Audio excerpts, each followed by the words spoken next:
Olá, queridos cursistas. É um prazer estar com vocês novamente para continuarmos nossa conversa sobre o tema ética. Nessa aula, nós vamos avançar no debate sobre a formação ética através das interações sociais, como também aprofundarmos nos conceitos de moral, valores, ética e ética profissional. Muito se discutiu e se discute sobre a ética. Há vários pontos de vista, vários conceitos. Aqui tentaremos discutir alguns desses conceitos. A palavra ética se origina do termo grego ethos, que significa modo de ser, caráter, costume, comportamento. De fato, a ética é o estudo desses aspectos do ser humano. Por um lado, procurando descobrir o que está por trás do nosso modo de ser e de agir. Por outro lado, procurando estabelecer as maneiras mais convenientes de sermos e agirmos. Assim, pode-se dizer que a ética trata do que é bom e do que é mal para nós.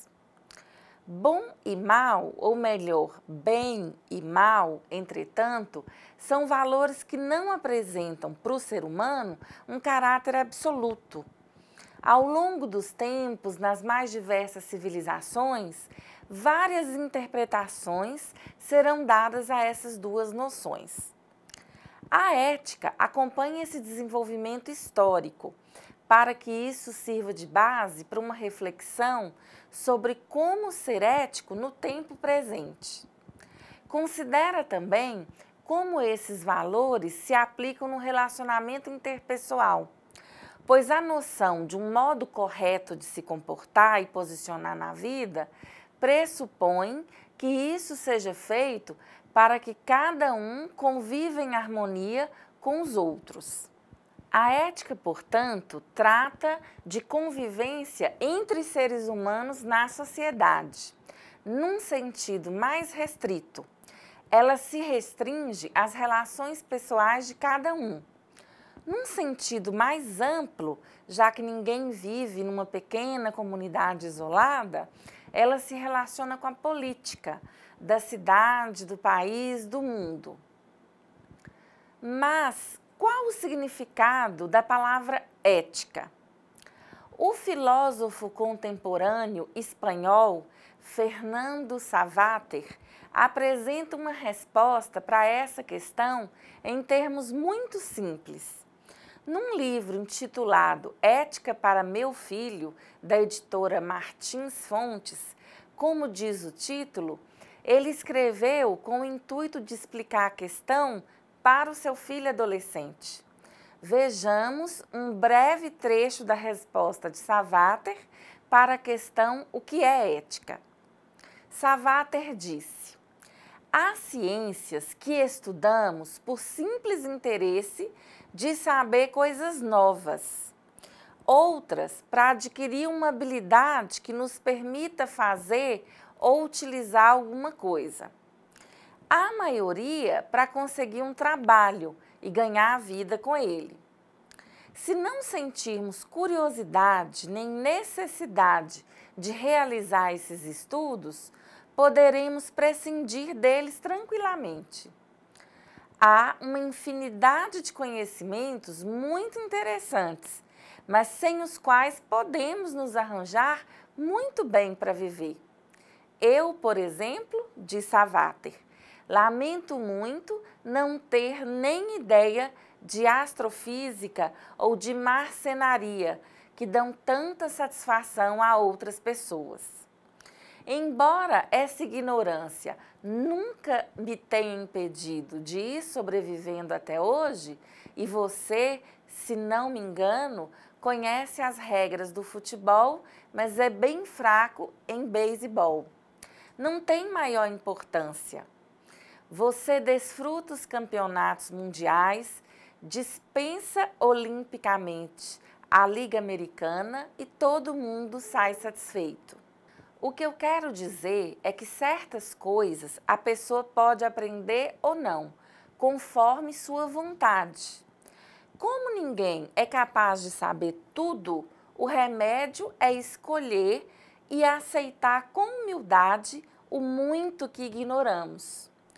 É possível viver sem saber astrofísica, marcenaria, futebol e até mesmo sem saber ler e escrever. Vive-se pior, mas vive-se. No entanto, há outras coisas que é preciso saber, porque são fundamentais para a nossa vida. E é preciso saber, por exemplo, que saltar de uma varanda do 6º andar não é bom para a saúde. Ou que uma dieta de pregos, perdoem-me os faquires, e ácido prússico não nos permitirá chegar à velhice. Também não é aconselhável ignorar que se dermos um safanão no vizinho cada vez que cruzarmos com ele, mais cedo ou mais tarde haverá consequências muito desagradáveis. Pequenezas desse tipo são importantes. Podemos viver de muitos modos, mas há modos que não nos deixam viver. Em resumo, diz Savater, entre todos os saberes possíveis, existe pelo menos um que é imprescindível, o de que certas coisas nos convêm e outras não. Certos alimentos não nos convêm, assim como certos comportamentos e certas atitudes. Quero dizer, é claro, que não nos convém se desejamos continuar vivendo. Se alguém quiser arrebentar-se o quanto antes, beber lixívia poderá ser muito adequado, ou também cercar-se do maior número possível de inimigos. Mas, de momento, vamos supor que preferimos viver deixando de lado os respeitáveis gostos do suicida. Assim, há coisas que nos convêm, e o que nos convém costumamos dizer que é bom, pois nos cabe bem. Outras, em compensação, não nos convém, caem-nos muito mal. E o que não nos convém, dizemos que é mal. Saber o que nos convém, ou seja, distinguir entre o bem e o mal, é um conhecimento que todos nós tentamos adquirir, todos, sem exceção, pela compensação que nos traz. Savater continua. Como afirmei antes, há coisas boas e más para a saúde. É necessário saber o que devemos comer ou que o fogo às vezes aquece e outras vezes queima. Ou ainda que a água pode matar a sede, mas também pode nos afogar. No entanto, às vezes as coisas não são tão simples.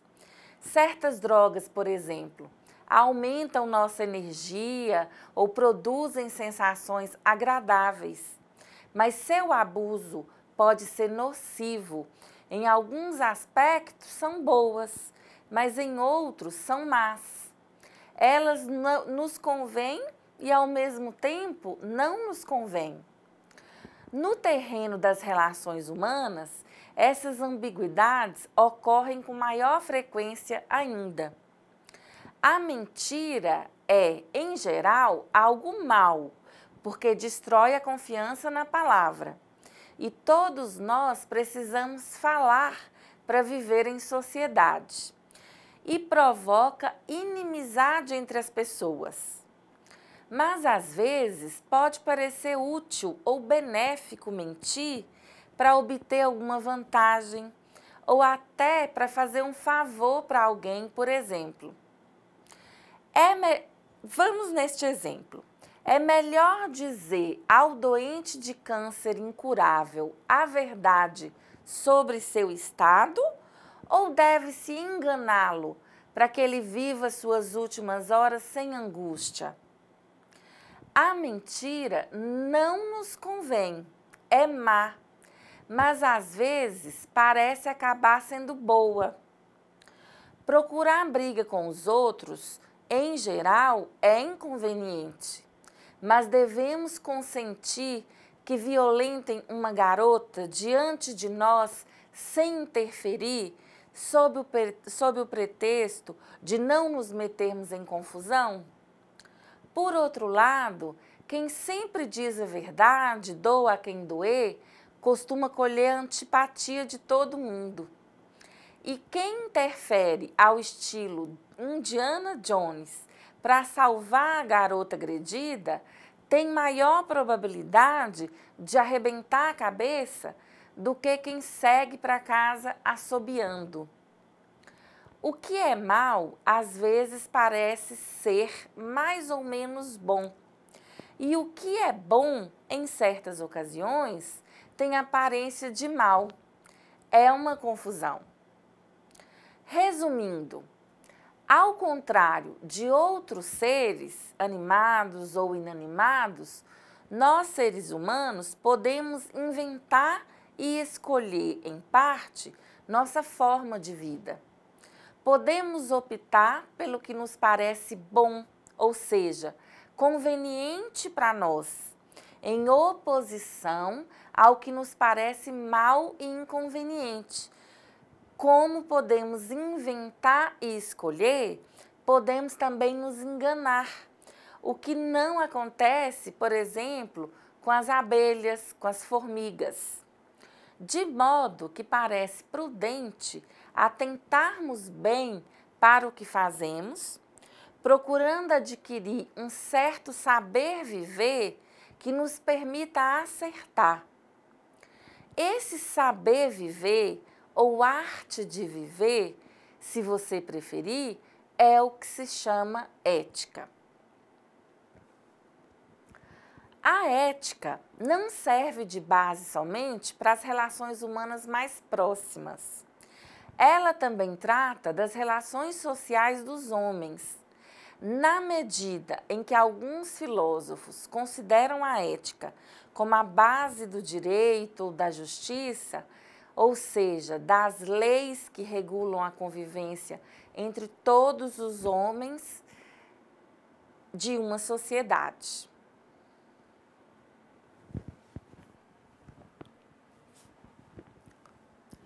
O filósofo alemão Leibniz considera que o direito e as leis decorrem de 3 preceitos morais básicos: não prejudicar ninguém, atribuir a cada um o que lhe é devido e viver honestamente.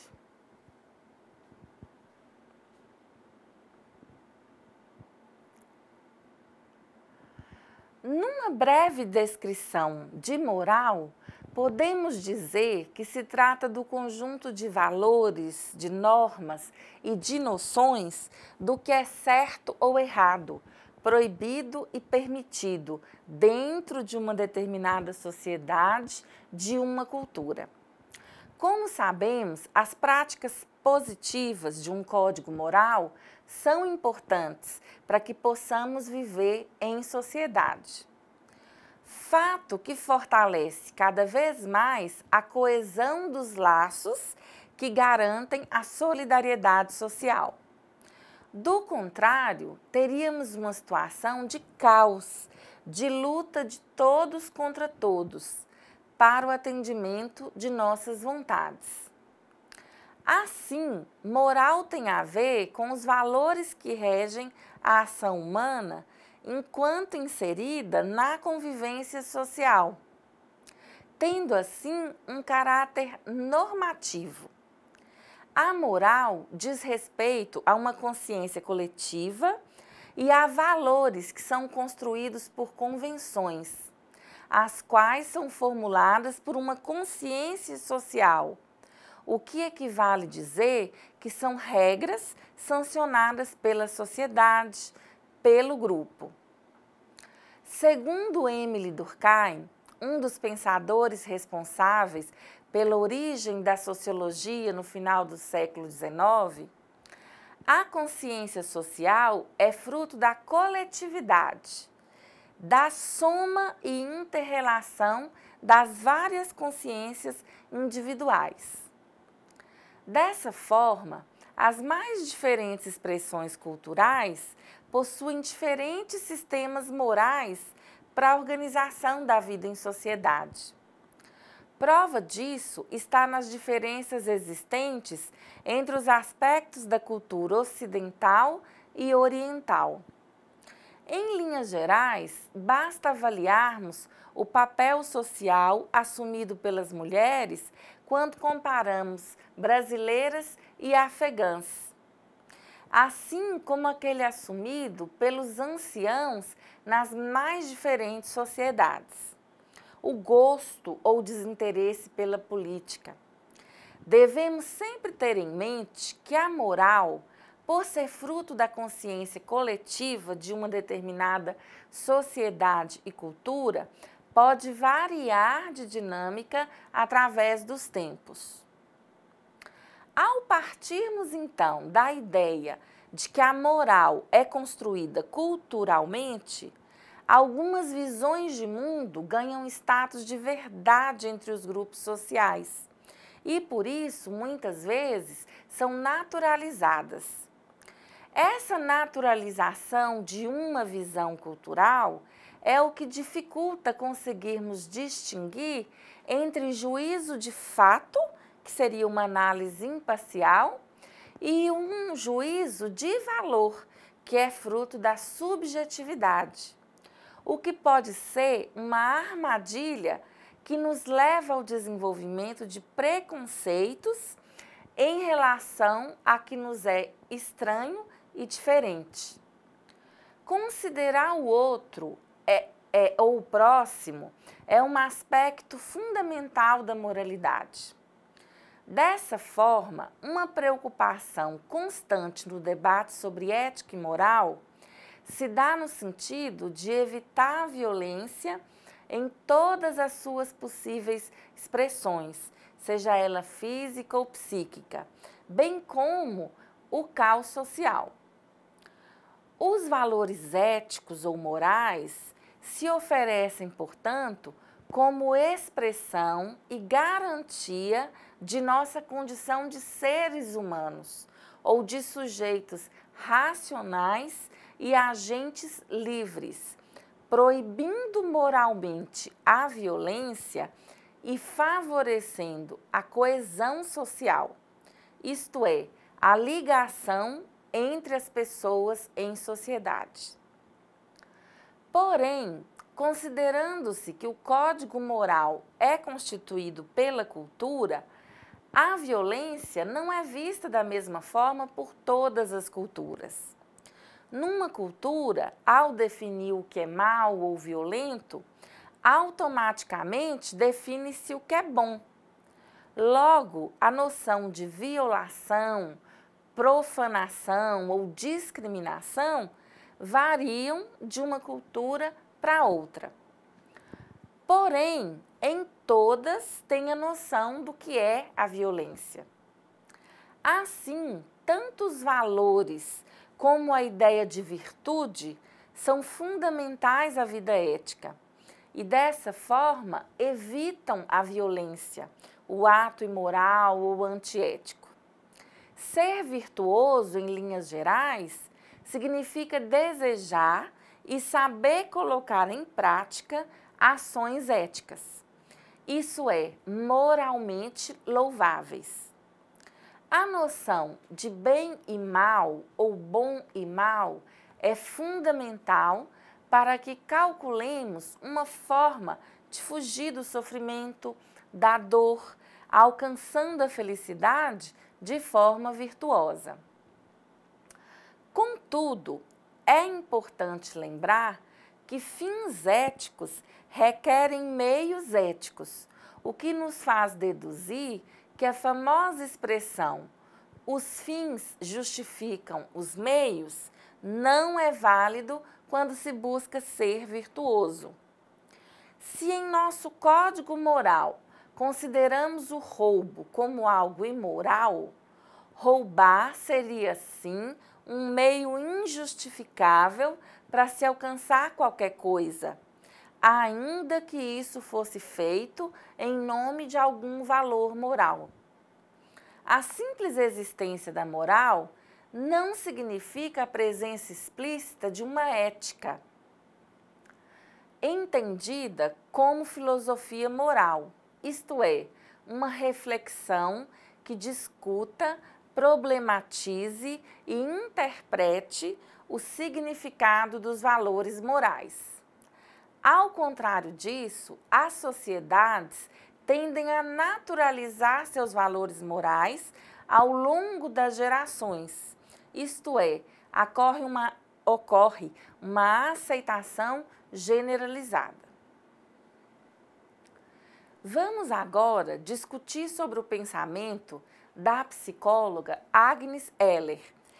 Para ela, os homens desenvolvem uma relação individual com o sistema de valores da sociedade a qual eles se referem. E para ela, é isso que a ética significa. Então, isso quer dizer que qualquer escolha ética é uma escolha individual. Para Heller, embora haja sempre uma dimensão subjetiva nas escolhas éticas, um indivíduo sempre se defronta com as prescrições histórico-sociais válidas para o conjunto da sociedade, ou seja, quando nascemos em circunstâncias sociais concretas, nós já encontramos um sistema de valores previamente definidos que nos são transmitidos. Nossas escolhas são mediadas por esses sistemas de valores.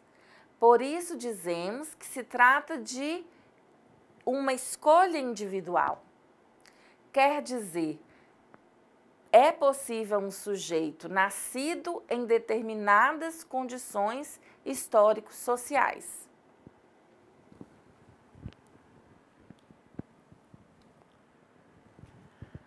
A sociologia afirma que se agimos, somos responsáveis pelo que se realiza através de nossa ação. Se nos afastamos da ação, somos responsáveis pelo que não fizemos.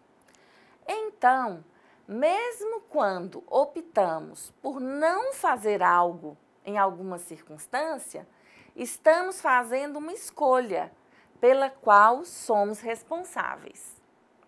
Um segundo ponto a considerar é que ao longo da vida nos deparamos com outros sistemas de valores próprios de outros ambientes ou outro extrato social, ou mesmo próprios de sociedades mais antigas. Isso significa dizer que temos uma relativa autonomia de interpretação e de escolha. Relativa porque a situação social em que nos encontramos e os diversos sistemas de valores que coexistem num determinado momento histórico se constituem nos limites para nossa interpretação e realização de valores. Nesse sentido, é que dizemos que se trata de uma escolha individual.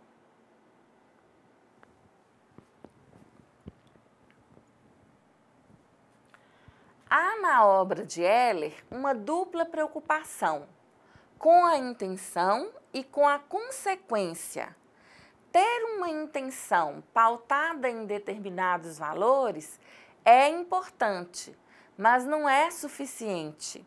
É preciso reconhecer as consequências de nossas ações, mas, é claro, aquelas consequências que são previsíveis. Qual a diferença entre ética e moral? Isso é certo ou errado? Bom ou ruim? Devo ou não devo? Provavelmente você já deve ter feito algumas dessas perguntas na hora de tomar uma decisão ou de fazer uma escolha. Essas perguntas permeiam a reflexão ética e moral. É muito comum esses termos serem confundidos como se significassem a mesma coisa. Embora estejam relacionados entre si, moral e ética são conceitos distintos. Como nós até já mencionamos, a palavra ética vem do grego ethos. Em sua etimologia, ethos significa literalmente morada, habitar, refúgio, o lugar onde as pessoas habitam. Mas para os filósofos, a palavra se refere a caráter, índole, natureza. Sócrates coloca o autoconhecimento como a melhor forma de viver com sabedoria. E seguindo a máxima de Aristóteles em Ética a Nicômaco e em seu pensamento moral de forma geral, nós somos o resultado de nossas escolhas. Aristóteles acreditava que a ética caracteriza-se pela finalidade e pelo objetivo a ser atingido. Isso é, que se possa viver bem, ter uma vida boa com e para os outros, com instituições justas. Já Platão entende que a justiça que é a principal virtude a ser seguida. Nesse sentido, a ética é um tipo de postura e se refere a um modo de ser, à natureza da ação humana, ou seja, como lidar diante das situações da vida e ao modo como convivemos e estabelecemos relações uns com os outros. É uma postura pessoal que pressupõe uma liberdade de escolha. O que estamos fazendo uns com os outros? Quais são as nossas responsabilidades pessoais diante do outro? Uma postura ou conduta ética pode ser a realização de um tipo de comportamento mediado por princípios e valores morais.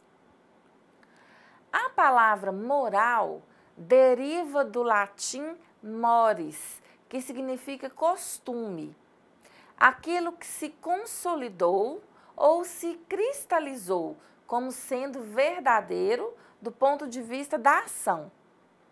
A moral é fruto do padrão cultural vigente e incorpora as regras eleitas como necessárias ao convívio entre os membros dessa sociedade.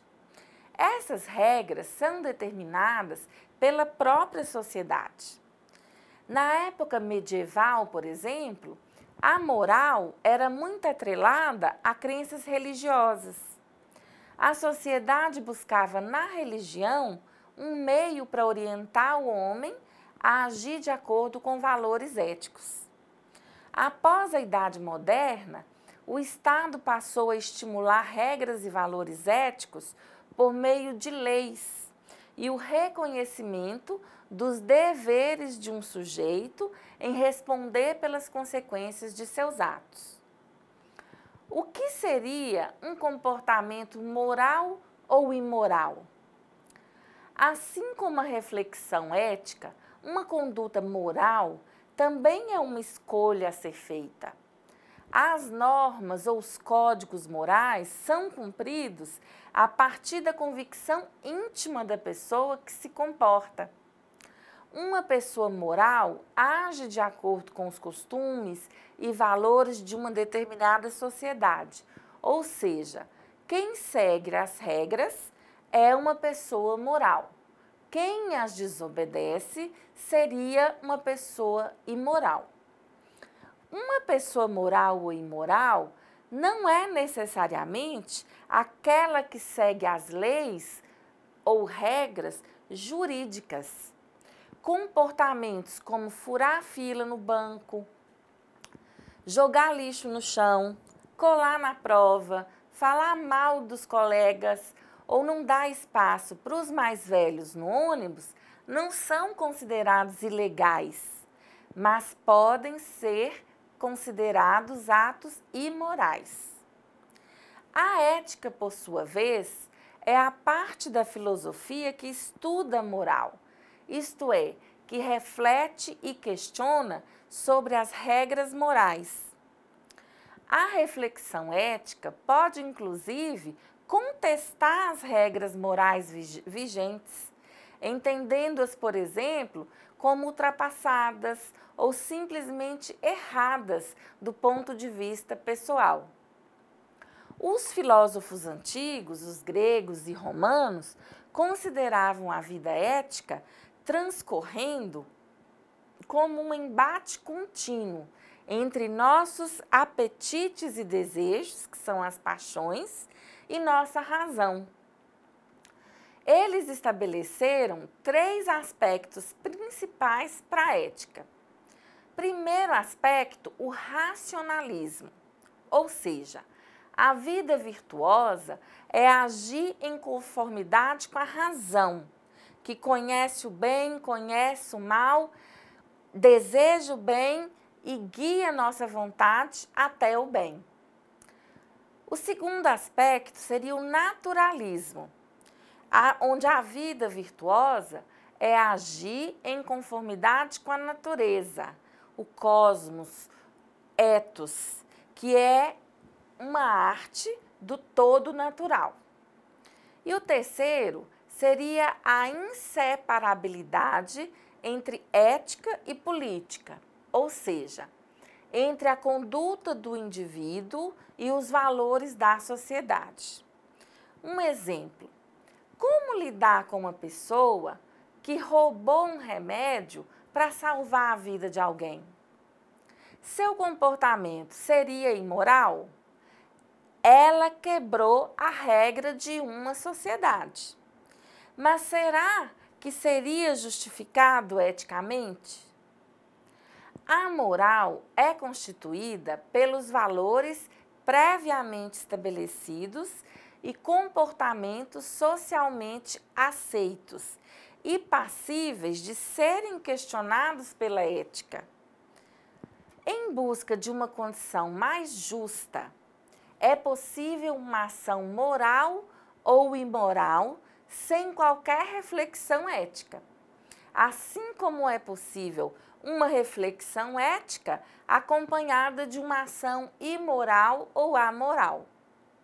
Basicamente, quando se trata de moral, o que é certo e errado depende de vários aspectos. A ética é o questionamento da moral. A ética trata de princípios e não de mandamentos. A ética supõe que o homem deva ser justo. Porém, como ser justo? Ou como agir de forma a garantir o bem de todos? Não existe uma resposta pré-definida, mas há sempre uma resposta para ser pensada. Ninguém nasce com ética ou com moral. A ética e a moral são construções culturais e simbólicas. As pessoas podem aprender ética na família, na escola, na rua, no trabalho. Esses conceitos são adquiridos ao longo de toda a experiência humana, seja pela cultura, pelas regras jurídicas, pela educação ou por reflexões pessoais.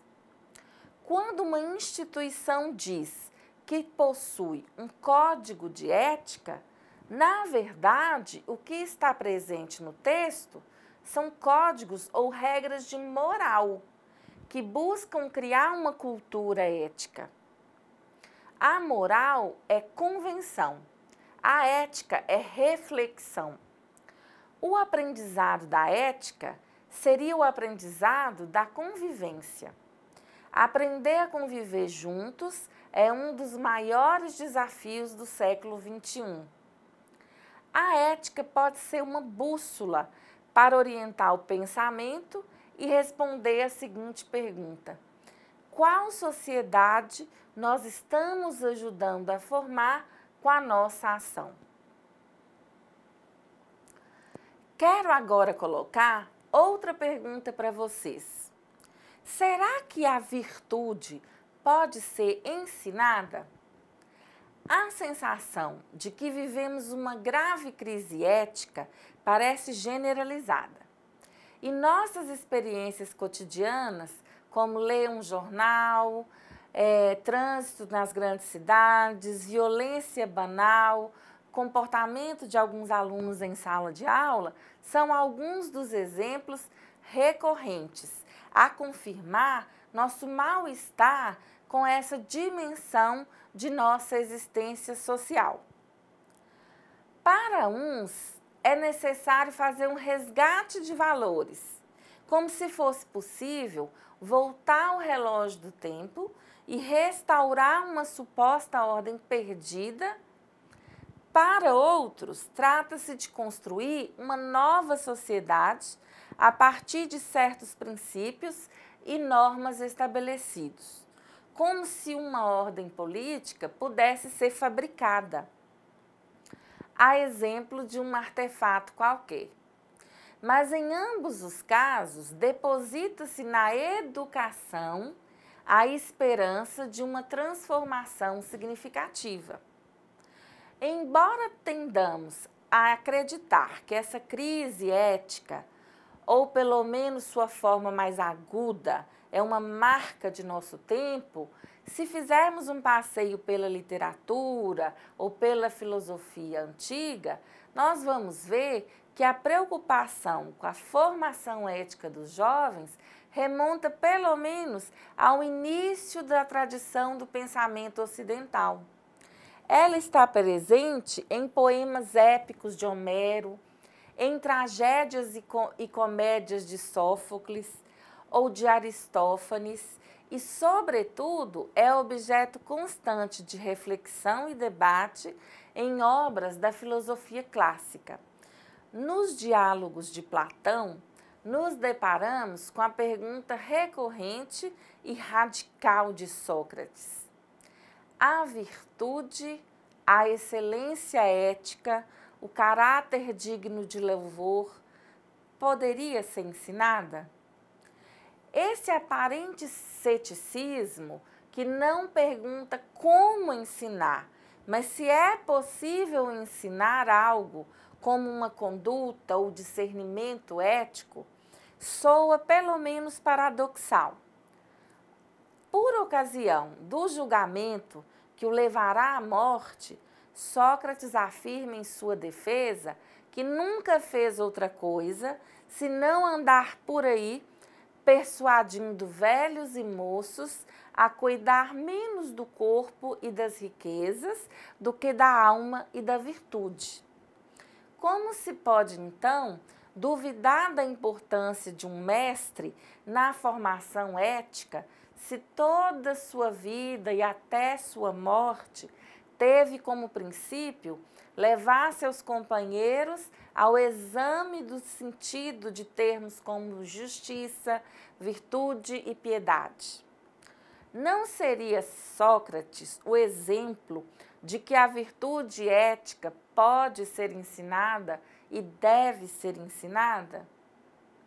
Mas ao insistirmos em sua questão radical, assim como Sócrates força seus interlocutores a se darem conta de que a formação ética não equivale nem deriva da mera posse de uma informação. Não basta informar alguém que a solidariedade é uma virtude para ensiná-lo a ser honesto. Como não basta informar alguém que o cigarro tem substâncias danosas à saúde para levá-lo a parar de fumar. Se ensinar a virtude não se confunde com transmitir uma informação, nem se parece com treinamento numa capacidade ou numa competência, como quando a gente ensina alguém a fazer uma mesa, ou a ler, ou a escrever. Uma pessoa pode ter amplo domínio de uma capacidade ou de uma competência, como a oratória, por exemplo, e utilizar essa habilidade para o mal. Ninguém duvida de que Hitler era um orador muito competente. Mas jamais diríamos que alguém aprendeu a tomar decisões sábias e justas, mas o faz para o mal. Até porque, nesse caso, elas não seriam sábias nem justas. A formação para a virtude ética não se confunde com o ensino e com a aprendizagem de informações, técnicas ou competências. Mas então, afinal, é ou não possível ensinar a virtude, formar eticamente? Ao silenciar sobre sua resposta, Sócrates nos obriga a buscar a nossa própria resposta, o que é, ao final de tudo, uma lição de ética. Quanto à ética profissional, pode ser entendida como o conjunto de práticas que determinam a adequação no exercício de qualquer profissão. É através da ética que se dão as relações interpessoais no trabalho, visando especialmente o respeito e o bem-estar no ambiente profissional. Quando falamos em ética, é importante lembrar que ela é inerente à vida humana, ou seja, é indispensável ser ético para conviver em sociedade. É através dela que se pratica o respeito aos demais. Portanto, dentro do ambiente do trabalho, ela é ainda mais importante. Afinal, atitudes inadequadas podem, com certeza, afetar o desempenho e a reputação da pessoa e da instituição. Algumas profissões possuem conselhos responsáveis pela criação de códigos de ética específicos. No entanto, esses códigos se referem a procedimentos e normas padrões das áreas e são necessários por uma questão de segurança. Eles prevêem penas disciplinares em lei para violações. No entanto, há comportamentos que devem ser adotados em qualquer que seja a área, por contribuírem para o bom funcionamento do trabalho. O juramento, feito nas cerimônias de colação de grau de todos os cursos, não deixa de ser um código de ética para cada uma das profissões. Devem ser respeitados, caso contrário, geralmente implica em danos para a sociedade, para os consumidores, humanos ou empresas. Quais são os principais fatores componentes da ética profissional? Os elementos mais importantes da ética profissional são muito semelhantes aos da ética social. Vou citar alguns. Primeiro, honestidade. É um preceito básico para a convivência, tanto pessoal quanto profissional. Ser desonesto pode trazer consequências gravíssimas para a vida profissional de um indivíduo, até, por exemplo, uma demissão por justa causa, dependendo da gravidade do fato. Falar sempre a verdade, não culpar colegas por erros seus e assumir as falhas próprias são atitudes honestas e de valor para uma vida profissional ética e reta. O segundo elemento seria o sigilo. Dados confidenciais da instituição, dos colegas, dos superiores ou quaisquer outras informações relevantes não devem ser compartilhadas fora da instituição. Às vezes, nem mesmo dentro da instituição. Alguns assuntos são confidenciais por segurança E não é nada ético sair falando aos quatro ventos sobre coisa que não diz respeito a determinados públicos. Informações sigilosas geralmente estão protegidas por lei. E caso algum funcionário quebre esse protocolo, ele pode ser penalizado. Terceiro elemento da ética profissional seria a competência. Ser competente não se resume apenas a ter talento para desenvolver uma tarefa. Competência envolve também compromisso, organização e capacidade de ajudar as outras pessoas do ambiente de trabalho. Tudo com a finalidade de realizar um bom trabalho de forma geral. Um quarto elemento seria a prudência. Respeito às relações profissionais existentes dentro do ambiente do trabalho, né? Ter essa noção de hierarquia, tomar muito cuidado com comentários, com brincadeiras, com atitudes que podem ofender as pessoas. É importante ainda ter prudência na realização das tarefas, fazer tudo da forma mais correta possível, sem um jeitinho e sem atalho. O quinto elemento seria a humildade. Ser humilde não é fingir que aquele resultado não foi tão bom quanto parece ou tentar fugir de elogios. Isso é falsa modéstia e não é necessário. Humildade. Ser humilde não é fingir que aquele resultado não foi tão bom quanto parece ou tentar se esquivar dos elogios. Isso seria falsa modéstia. Isso não é necessário. Humildade é perguntar quando tem dúvidas, ouvir as outras pessoas, reconhecer os erros e aprender com estes erros. Sexto elemento, imparcialidade. É um ponto muito importante quando se fala de ética profissional. Tratar todos de maneira igual, independente do cargo que ocupe. Ser imparcial é mais importante ainda quando você está num cargo de gestão, quando tem um erro, quando tem um problema.